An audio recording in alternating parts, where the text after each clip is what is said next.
first thing we're going to do is we're going to take 1 cup of, actually 1 1/4 cups of oats, and we're going to kind of just process them a little bit so you still get that coarse, hearty feeling. So this is what they're going to look like after you process them. Still a little bit coarse, but not whole. Next, we're going to smash some really ripe bananas. Here's a hack. You see all that water? It's because bananas get really ripe really fast before I can eat a whole bunch, because not everybody in my family likes them. So I always end up with a bunch of leftover really ripe bananas.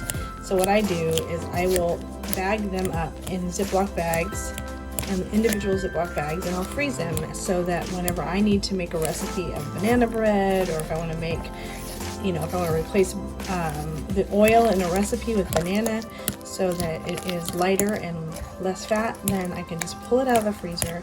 I stick it in the microwave on 50% power and do that for 1 minute, and then you have very ripe bananas ready to cook with. Instead of throwing all those bananas away. And I end up using them all usually, because I can cook bananas quite often to replace the oil in a lot of recipes. Next, we're going to add 2 eggs.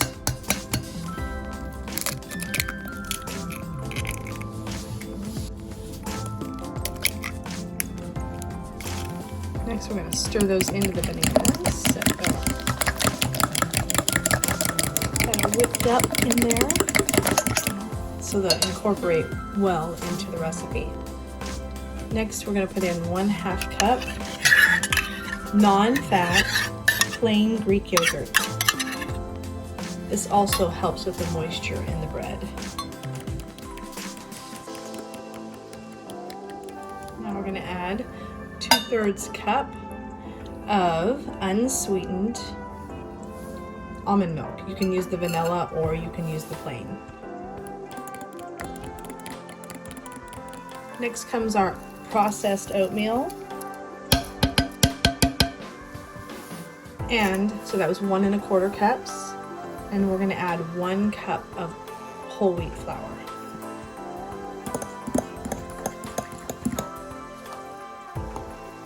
This makes quite a bit of bread.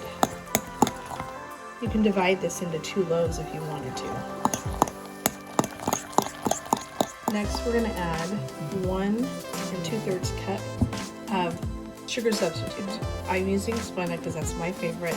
It's not the most healthy option out there, but it's what I like the taste of. So unfortunately, that's what I use. There's stevia, there's swerve, there's monk fruit. There's so many things out there that you can replace the sugar with, but I choose Splenda.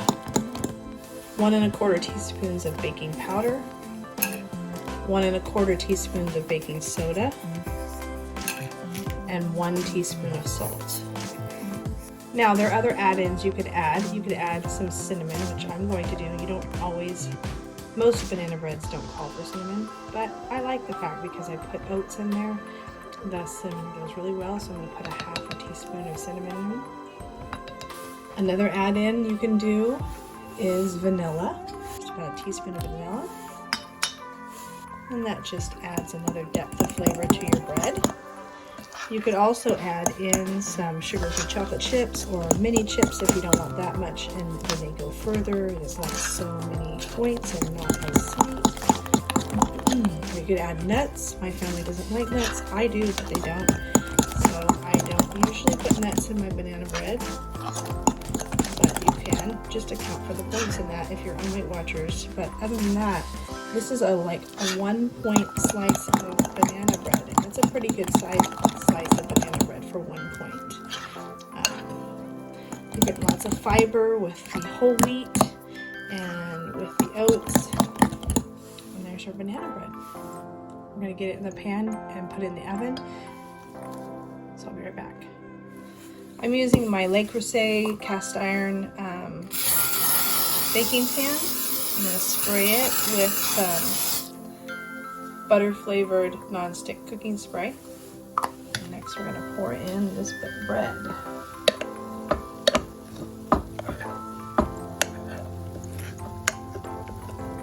You could use, if you don't like non-stick spray, you could just use a little bit of olive oil and flour in the bottom.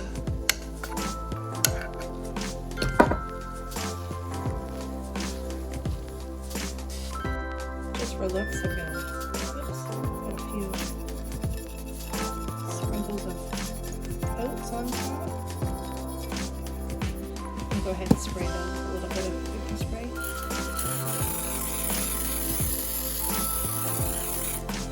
And put this in the oven for 50 to 60 minutes at 350 degrees.